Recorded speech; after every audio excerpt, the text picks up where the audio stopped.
Hello everybody and welcome back to Piano Practice Partner. Thank you for joining me. If you are new to the channel, welcome. We are learning the piano together in real time, step by step from beginner to pro. If you're returning to the channel, you will have noticed that there's not been a video for a few weeks because I've been overseas working, so I haven't had any film equipment or a piano with me. So I've still been able to practice every now and again when I found a piano tucked away in a hotel somewhere. But I hope your practice is going well, and we're going to dive straight in to learning a brand new scale. So in our last lesson together, we learnt a brand new scale, the D major scale.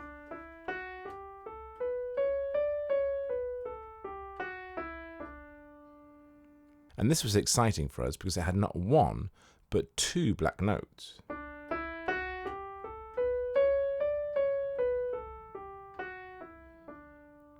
So today we're going to be challenging ourselves and we're going to be learning a scale that has not one, not two, but three black notes in its scale. And that scale is the A major scale. This is the A major chord, which we've learned in previous lessons, made up of the first, the third, and the fifth. So we need to now figure out the rest of the notes. So do you remember how we did that? We could look at this scale: whole, whole, half, whole, whole, whole, half. So this was a golden way in which we could find any major scale by finding out the whole note and the half note. And if you're unsure or can't remember what a whole note and what a half note is, in a half note there's nothing dividing the notes. So here, this B to C is a half note because there's nothing dividing it. They're right next door. Same with the C and the C sharp. These are half notes because there's nothing dividing the two notes. However, if we did C to D, this would be a whole note because there is this C sharp in the middle. So if it's got a note between, it's a whole note. If there's no note between and it's next door neighbours, it's a half note. So all we need to do is we need to start on that A and figure out the whole notes and the half notes. So a whole note from here is another whole note. We'll just have to skip here. Half note, whole note, whole note, whole note, then a half note. So there we go, we've identified our black notes within the scale. So I'll play that one more time and then I'll write out the notes down here for clarity's sake.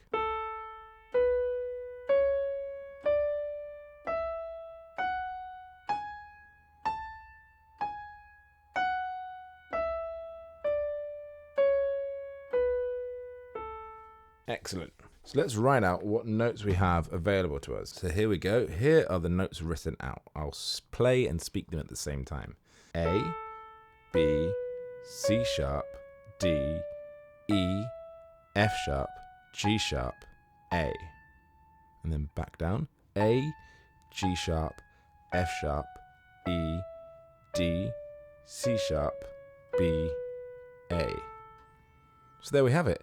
There is our A major scale. Now the sharp notes. A few lessons ago, I'm not sure if you saw it, we figured out when we would call a note a flat or a sharp. Previously, I understood it to be that if you're moving up the scale, it would be a sharp note, and if you're moving down the scale, it would be a flat note. That's incorrect. Basically, the sharps and the flats are interchangeable, but it depends on whether there's any shared note value or letter value within the scale. So what do I mean by that? Well, say we chose to express these as flats instead of sharps. So we would have A, B.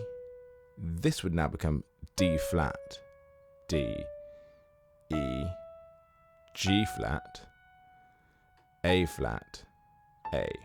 The reason why we use the sharps instead of the flats in this instance is because in that example, I said D flat and A flat. And if you look, we've got a D and an A here, and also a D and an A here. So it can become really confusing. So if there's already a natural letter value within the scale, in this case the D and the A, and we had a black note within the scale, we would choose the sharp or the flat that meant that it didn't clash with the same letter value. So we were right to begin with.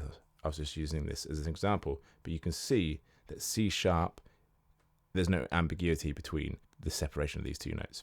The same with the G sharp here. There's no ambiguity between an A flat and an A. It's definitely a G sharp. Even though an A flat and a G sharp are one and the same note, it just makes it crystal clear so we're not going to get lost. So let's play that one more time just to get back in our ears and our fingers. A, B, C sharp, D, E, F sharp, G sharp, A. So for our hand, how do we play this? What's the finger arrangement? Well, this is fairly straightforward because it's like a lot of our other scales in as much as our right hand goes 1, 2, 3, and then the thumb crosses underneath, and we play 1, 2, 3, 4, 5. So I'll show you what that looks like. 1, 2, 3, thumb crosses under, 1, 2, 3, 4, 5.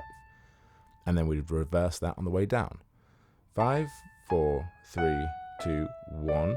Middle finger crosses over, 3, 2, 1. I'll play that one more time. 1, 2, 3, thumb crosses under, 1, 2, 3, 4, 5. Reverse that.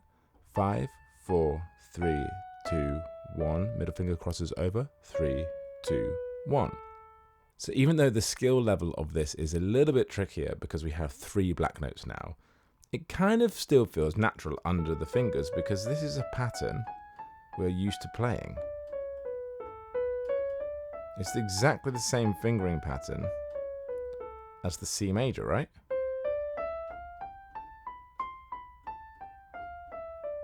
We just so happen to have just shifted it slightly and have to come up, just rise up. But in terms of finger mechanics, it's essentially the same, or it is the same. It's just the placement has to be a little bit higher for these black notes. That's all. So hopefully that makes it feel less overwhelming. So how would we play this with our left hand? Well, the same way in which we play the C major. We'd play 1, 2, 3, 4, 5, then cross the middle finger over, 3, 4, 5, and then reverse that on the way down. 5, 4, 3, thumb crosses underneath, 5, 4, 3, 2, 1. So that looks and sounds like this. 1, 2, 3, 4, 5, middle finger crosses over, 3, 4, 5. And on the way down, 5, 4, 3, thumb crosses underneath, 5, 4, 3, 2, 1. I'll play that one more time. 1, 2, 3, 4, 5, middle finger crosses over, 3, 4, 5.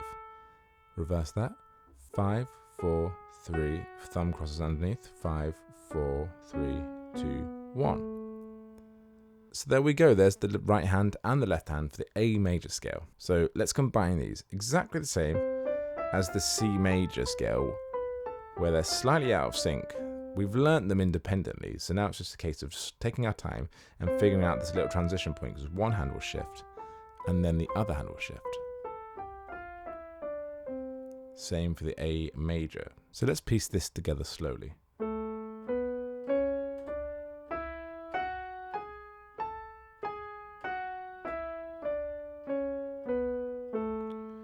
Does take a little bit of concentration, but it's totally doable. So we've got right hand switches underneath, left hand switches over the top, and then on the way down, left hand switches underneath, right hand switches over top. So they're a little bit staggered. We just have to take our time around those transition points. So first transition happens here, take our time, and then left hand transitions here,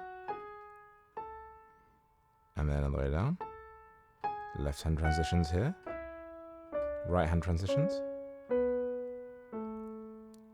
So it's not bad being slightly out of tempo while we're learning. We can play these first 3 notes with ease, and then maybe we have to have a little hiatus to get underneath, make sure we're in the right place. Very good. And then, good. As long as we don't assume that is done and complete, we're learning this for the first time. So these little breaks when we just check our fingers and then carry on are fine. But what we want to aim for is once we get a little bit more used to that, trying to reduce that moment of thinking each time. So that's good. And then, yeah, okay, very good. So a little bit smoother that time. And each time we chip away at it, we just want to attempt to get a little smoother. Sometimes it will go very well. Other times we might have a hiccup and just take a step back, but that's okay. We're just going to keep building until it feels natural and comfortable under our fingers. So don't worry about pushing and pulling to begin with.